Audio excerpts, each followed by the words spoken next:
Amen. Well, I give God the glory. Amen. Here I am again. Praise God. Praise God. Praise Him. And I'm learning to embrace this season of my life because if I dread it every time, then it won't be of God. It won't be of God if I dread it every time. You know, I'm giving the enemy some room here, so, and I don't want to do that. Definitely don't want to do that. So I'm just, you know, I'm going with it. I'm flowing with it. I don't have a choice. I have to flow with it. I don't have a choice. You know, God didn't give me a choice. He didn't ask me. He didn't ask me. He just imparted it in me. And being that He imparted in me, I have to accept the call. Because I said I will. That's right. I said yes. That's right. And when you say yes, you don't know what God's going to impart inside of you. You just got to be ready. That's right. You got to be ready to accept what God has imparted in you. Because He don't come and ask us, can you do this or can you do this like Pastor does? No.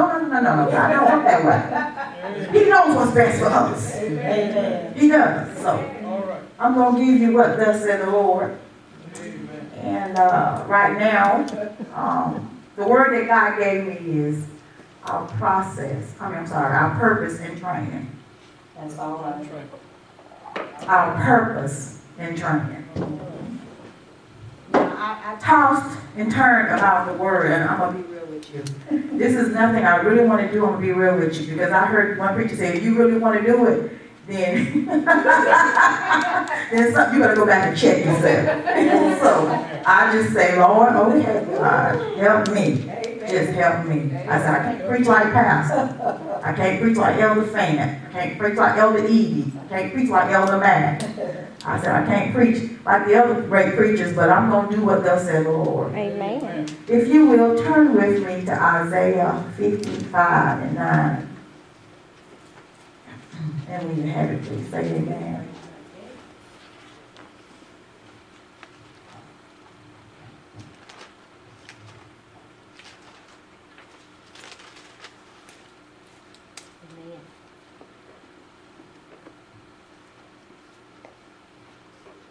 For as the heavens are higher than the earth, so are my ways higher than your ways, and my thoughts than your thoughts. In this scripture, Isaiah is expressing the greatness of God's wisdom over ours. See, we deceive ourselves when we try to fit God into our mold and make His plans and purpose conform to ours. See, it is us that must strive to fit His plan and not try to lower Him to our standards. All right. See, just as Job was challenged, God does us the same thing, same way sometimes. In Job 38, the Lord asked him, where were you when I laid the foundations of the earth? See, there is no standard or criteria higher than God Himself to which we need to judge by. See, God Himself, He's the standard, the only standard. You see, when Jesus walked the earth, He was assured of His life and His ministry.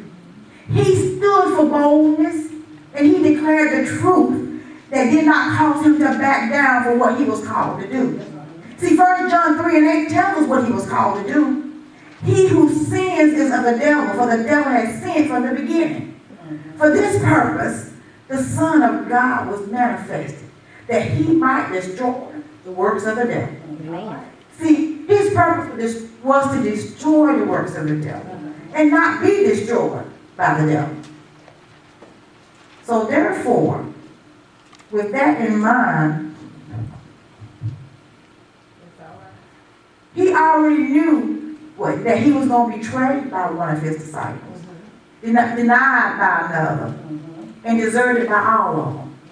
But He still loved them anyway, just like us. He still loves us anyway. Amen. He still calls them to go out and do signs and wonders in His name. See, when we are assured of our purpose and God's intent, it's no longer for us to be fearful of men or personal conflict. Why? Because sooner or later, every hindering spirit, every trial, Every person that opposes you will have to bow down to submit to God's plan and His purpose for your life. Amen. They've got to submit to Him because that's what He was called to do. The enemy can't abound you because God has bound you. And God is lifting you up. When you know your purpose, there will be times when you won't be quick to get discouraged about certain situations that you can't be in control of. So you just got to keep moving. Yeah. So you can't be still, you got to keep moving. There's no time to be still when you get discouraged, you got to just keep moving. Amen. After becoming frustrated and overwhelmed time and time again, things that we can't pray away, rebuke away, fast away, confess away, or even speak away has been allowed by God. See, God brought it to you. You done tried to pray, you done fast, and nothing seems to work. God's still allowing it. He's still allowing it. And since it's there, He wants it to use it to transform you into His image. See, as we all know, change is not easy.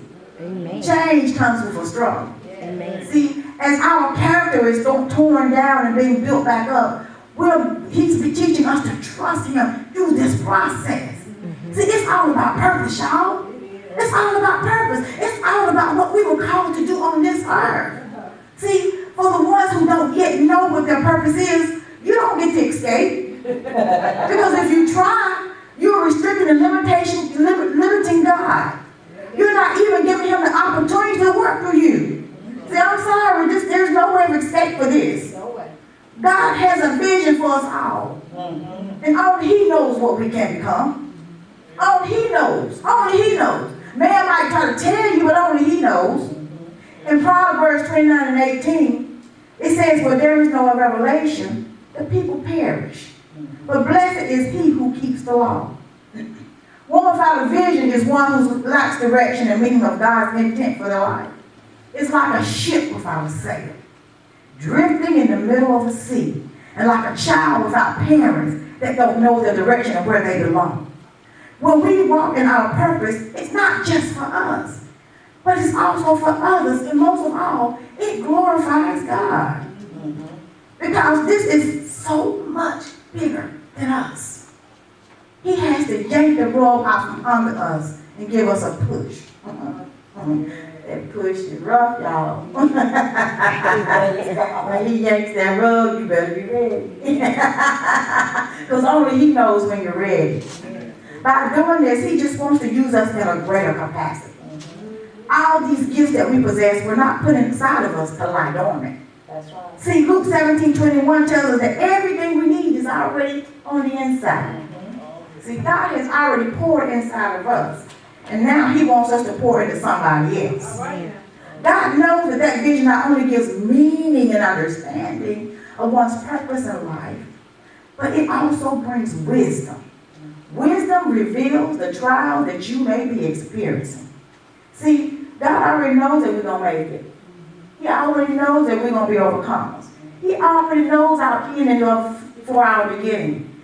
It's the revelation of His plan for our life. Purpose does not come without process.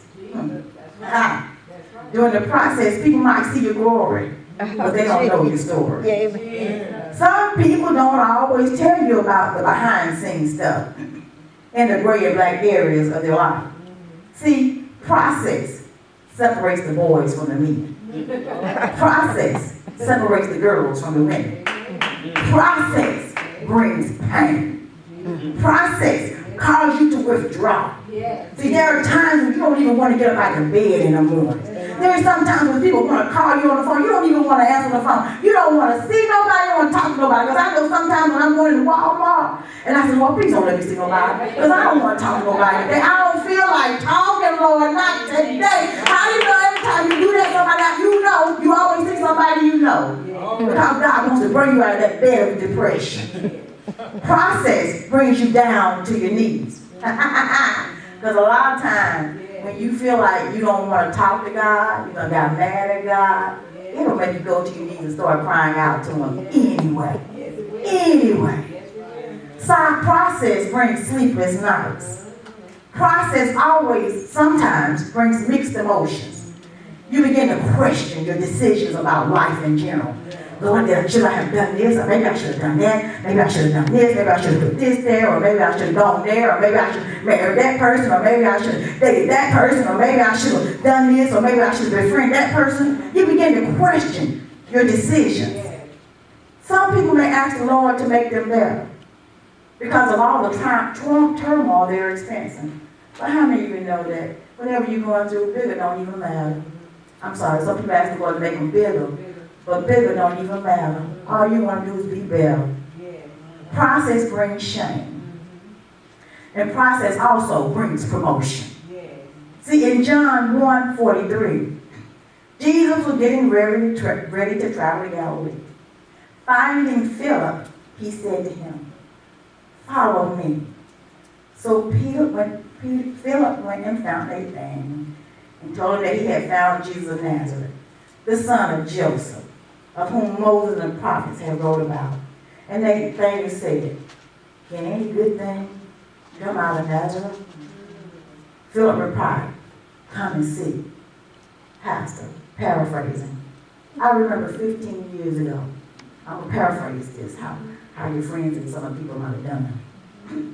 We were up there at AC, and there were 2 churches there. I can imagine somebody saying, "You know what, there's some churches up there at AC. Oh, we said, "Yeah." My lady said, "Well, I know about New Springs, but what's the name of the other church?"